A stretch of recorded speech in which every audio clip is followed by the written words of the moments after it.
काल रात्री 11 वाजता पाणी आलं होतं, त्यामुळे सकाळी उठायला उशीर झाला आणि मम्मीसुद्धा गावाला गेलेली आहे, त्यामुळे सगळं मलाच करावं लागत आहे. अंघोळ केल्या-केल्या किचनमध्ये गेले आणि सगळ्यात अगोदर गॅस आणि किचन कट्टा स्वच्छ पुसून घेतला. त्यानंतर ब्लॅक टी बनवली. मी इंटरमिटेंट फास्टिंग करते.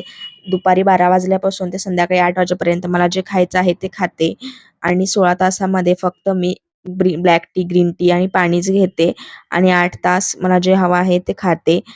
ब्लॅक टी पिऊन घेतल्यानंतर 12 वाजता मी मॅगी बनवली. ही टोमॅटो मॅगी आहे. तुम्ही सुद्धा एकदा नक्की ट्राय करून पहा. खूप छान लागते.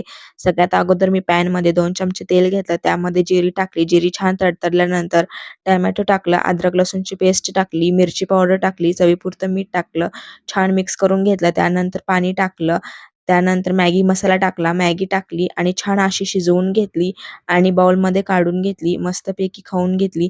ही मॅगी खूप छान लागते. तुम्ही सुद्धा एकदा नक्की ट्राय करा आणि कमेंटमध्ये मला